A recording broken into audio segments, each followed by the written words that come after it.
தமிழ்நாடு போதைப் பொருட்களின் சந்தைக்களமாக மாறியுள்ளதாக அதிமுக துணை பொதுச் செயலாளரும் முன்னாள் அமைச்சருமான நத்தம் விஸ்வநாதன் குற்றம் சாட்டியுள்ளார். திண்டுக்கல் கிழக்கு மாவட்ட அதிமுக சார்பில் விடியா திமுகவின் 3 ஆண்டு வேதனை துண்டு பிரசுரங்களை முன்னாள் அமைச்சர் நத்தம் விஸ்வநாதன் பொதுமக்கள் மற்றும் வணிகர்களுக்கு வழங்கினார். இதனைத் தொடர்ந்து செய்தியாளர்களை சந்தித்த நத்தம் விஸ்வநாதன் கள்ள மதுபானம், கள்ளச்சாராயம், கள்ள லாட்டரி உள்ளிட்டவை ஆளுங்கட்சியின் ஒத்துழைப்போடுதான் நடைபெற்று வருகிறது என கூறினார். ஆட்சி இந்த போதைப் பொருட்களை கட்டுப்படுத்துவதில் முற்றிலுமாக தவறிவிட்டது. அது மட்டுமல்ல, இந்த ஆட்சி நடவடிக்கை எடுக்காது மட்டுமல்ல, இதற்கெல்லாம் முதற் காரணமே இந்த ஆட்சி அதிகாரத்தை பயன்படுத்தி ஆளுங்கட்சியினர் செய்கின்ற அத்துமீறல். ஆளுங்கட்சியினுடைய தயவோடு தான் இன்றைக்கு தமிழகத்திலே மதுபானங்கள், கள்ள மதுபானம், அதே போல் இன்றைக்கு போதைப் பொருட்கள் அத்தனையும் இன்றைக்கு லாட்டரி சீட், கள்ள லாட்டரி, இன்றைக்கு எல்லா பொருள்களும் இந்த ஆளுங்கட்சியினுடைய ஒத்துழைப்போடு நடைபெற்றுக் கொண்டிருக்கிறது. சட்ட ஒழுங்கு பிரச்சனை அதே போல. இதனால் தான் சென்னை அடுத்த தாம்பரம் மாநகராட்சியில் உள்ள பம்மல் சாக்கடை குழாய் புதைப்பதற்காக மண்டலம் முழுவதும் பள்ளம் எடுக்கப்பட்டதால் அப்பகுதி மக்கள் பெரும் சிரமத்திற்கு ஆளாகி உள்ளனர்.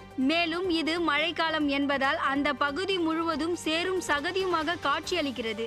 இருசக்கர வாகனத்தில் செல்வோரும் சாலைகளில் நடந்து செல்வோரும் சில சமயங்களில் வழிக்கு விழுந்து விபத்துகள் ஏற்படுகின்றன.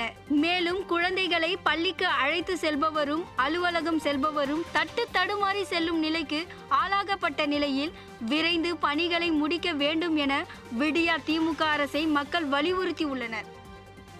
திருச்சி நாகை தேசிய நெடுஞ்சாலை மார்க்கத்தில் நீடாமங்கலம் அருகே தொடரும் வாகன விபத்துகளால் கடந்த 4 மாதத்தில் மட்டும் சுமார் 30க்கும் மேற்பட்டோர் உயிரிழந்திருக்கின்றனர். 60க்கும் மேற்பட்டோர் காயமடைந்துள்ளனர்.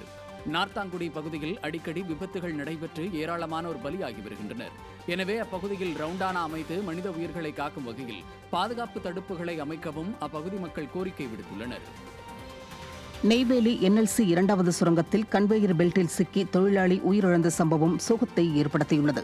கடலூர் மாவட்டம் நெய்வேலி அடுத்த புது இளவரசம்பட்டு கிராமத்தைச் சேர்ந்த அன்பழகன் நிலக்கரி எடுத்துச் செல்லும் கன்வேயர் பெல்ட்டில் பணிபுரிந்தார். எதிர்பாராத விதமாக கன்வேயர் பெல்ட்டில் சிக்கி அவர் உடல் நசுங்கி சம்பவ இடத்திலேயே உயிரிழந்தார். தமிழக கடலோர பகுதியிலிருந்து நாட்டு படகு மூலம் கடத்தி செல்லப்பட்ட சுமார் 3 டன் பீடி இலைகள் இலங்கையில் பறிமுதல் செய்யப்பட்டுள்ளது. வங்காளை கடற்கரையிலிருந்து பீடி இலைகள் கொண்ட மூட்டைகள் வாகனம் ஒன்றில் ஏற்றப்படுவதாக கிடைத்த தகவலை அடுத்து இலங்கை கடற்படையினர் மன்னார் மாவட்ட குற்றத்தடுப்பு பிரிவு போலீசாருக்கு தகவல் அளித்துள்ளனர். இதையடுத்த பகுதிக்கு விரைந்த இலங்கை போலீசார் வங்காளை கடற்கரையில் வாகனத்தில் ஏற்றப்பட்ட 2888 கிலோ பீடி இலைகளை பறிமுதல் செய்ததுடன் 3 கைது செய்தனர். இதைத் தொடர்ந்து கைதானவர்களிடம் நடத்திய விசாரணையில் தமிழக கடலோர பகுதியிலிருந்து நாட்டு படகு மூலம் பீடி இலைகளை கடத்தி வந்ததாக தெரிவித்துள்ளனர். தஞ்சாவூர் மாவட்டத்தில் வெளிநாட்டிற்கு கடத்தி செல்ல முயன்ற 6 ஐம்பொன் சிலைகள் சிக்கியது.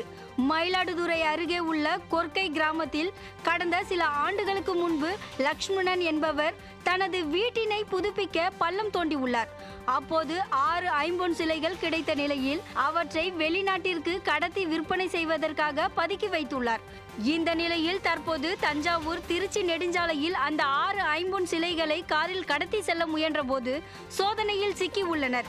மேலும் சிலைகளை கடத்தி செல்ல முயன்ற ராஜேஷ் கண்ணா, லக்ஷ்மணன், திருமுருகன் ஆகிய 3 பேர் கைதாகினர். திருவள்ளூர் அருகே 4 மாதங்களாக 100 நாள் வேலை வழங்காததை கண்டித்து 100க்கும் மேற்பட்ட பெண்கள் சாலை மறியலில் ஈடுபட்டனர். திருப்பாச்சூர் ஊராட்சிக்குட்பட்ட பழைய திருப்பாச்சூர், பெரிய காலனி, தாட்கோ நகர் உள்ளிட்ட பகுதியில் 1500க்கும் மேற்பட்டோர் 100 நாள் வேலை திட்ட தொழிலாளர்கள் உள்ளனர். இந்நிலையில் கடந்த 4 மாதங்களாக ஊராட்சி நிர்வாகம் 100 நாள் தொழிலாளர்களுக்கு பணி வழங்கவில்லை என கூறப்படுகிறது. இதனால் ஆத்திரமடைந்த பெண் தொழிலாளர்கள் திருப்பாச்சூர் ஊராட்சி அலுவலகத்தை முற்றுகையிட்டு ஆர்ப்பாட்டத்தில் ஈடுபட்டதுடன் சென்னை திருப்பதி தேசிய நெடுஞ்சாலையில் சாலை மறியலில் ஈடுபட்டனர். இதனால் அப்பகுதியில் சுமார் 2 மணி நேரத்திற்கும் மேலாக போக்குவரத்து பாதிக்கப்பட்டது. எங்களுக்கு நல்ல நீர்ல எதுவும் கிடையாது. அதை வச்சு பிழைக்கிறதுக்கு கூட வெளியில போய் பிழைக்கிறதுக்கு எங்களுக்கு கவர்மெண்ட் வேலையே எங்களுக்கு கிடையாது. அதை வச்சு தான் நாங்கள் சாப்பிட்றோம். இதையே 15 நாளைக்கு ஒரு முறை, ஒரு வாரம் தான் எங்களுக்கு வேலையாக கொடுக்குறாங்க. அது எங்களுக்கு 1000 ரூபாய், 1200 ரூபாய் தான் வருது. இப்போ எங்களுக்கு வேலை இல்லைன்றாங்க. வேலூர் மாவட்டம் பேரணாம்பட்டு அருகே கடன் தொல்லையால் தாய் மகன் தற்கொலை செய்து கொண்ட சம்பவத்தில் தனியார் நிதி நிறுவன ஊழியர் சிக்கினார். பேரணாம்பட்டு அடுத்த ஏரிக்குத்திமேடு பகுதியில் கடன் பிரச்சனை காரணமாக மும்தாஜ் மற்றும் அவரது மகன் இம்ரான் ஆகிய 2 பேரும் தூக்கிட்டு தற்கொலை செய்து கொண்டனர். மேலும் இவர்கள் தற்கொலை செய்து கொள்வதற்கு முன்பு உருக்கமாக பேசிய வீடியோ வெளியாகி அதிர்ச்சியை ஏற்படுத்தியிருந்தது. இந்நிலையில் இந்த சம்பவம் தொடர்பாக நடைபெற்ற விசாரணையில் தனியார் நிதி நிறுவன ஊழியர் தாய் மற்றும் மகனை தகாத வார்த்தைகளால் திட்டி கடனை கட்ட சொல்லி வற்புறுத்தி வந்ததாக தெரிய வந்தது. இதையடுத்து தனியார் நிதி நிறுவன ஊழியர் சித்தார்த்த சங்கர் என்பவர் கைதானார். விடிய ஆட்சியில் ஏவல் துறை செயலிழந்துள்ளதால் நிதி நிறுவன ஊழியர்கள் அட்டூழியத்தில் ஈடுபடுவதாக பொதுமக்கள் குற்றம் சாட்டியுள்ளனர்.